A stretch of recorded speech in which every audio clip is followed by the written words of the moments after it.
Bida sa selebrasyon ng World Food Day, ngayong araw ang mga lokal na produktong gawa ng iba't ibang kooperatiba. Layon din itong suportahan ang mga magsasaka at maliliit na negosyo. Si Clazel Pardilla sa sentro ng balita.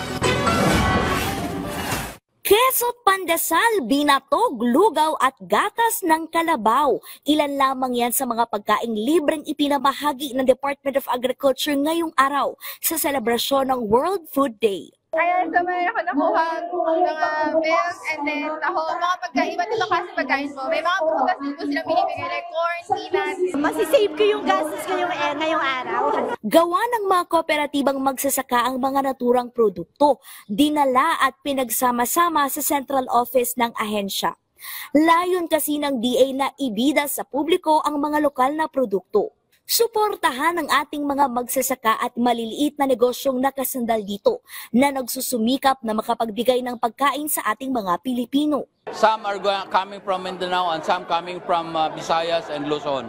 Many of the food coming from the production area para makikita natin lahat.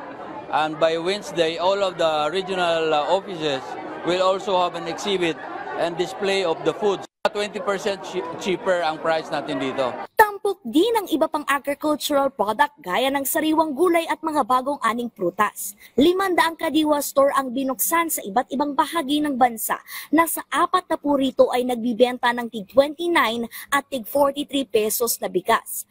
Target ng DA na pataasin sa 1,500 ang mga kadiwa store upang mas marami pang Pilipino ang magkaroon ng access sa mas murang bilihin. We hope to tap other agencies and offices of the government that are in the more population area. We would like to bring down the price of rice, particularly rice from all over the country kasi masyadong mataas yung presyo ng rice.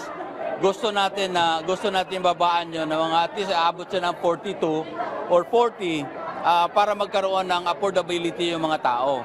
Kasi sa market ngayon nasa 55 pa rin. Habang tinututukan ang pagpapababa ng presyo ng pagkain, puspusan din ang DA sa pagpromote ng ating mga lokal na produkto sa labas ng bansa.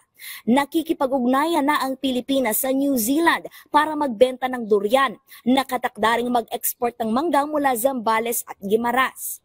Ang gusto natin talaga, yung mango natin will be able to export it to other countries kasi napakaganda yung quality. Dapat accepted na siya sa Australia, sa US, and other countries na kailangan natin mango.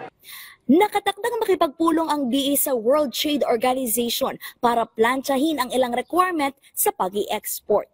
Clazel Pardilla para sa Pambansang TV sa Bagong Pilipinas.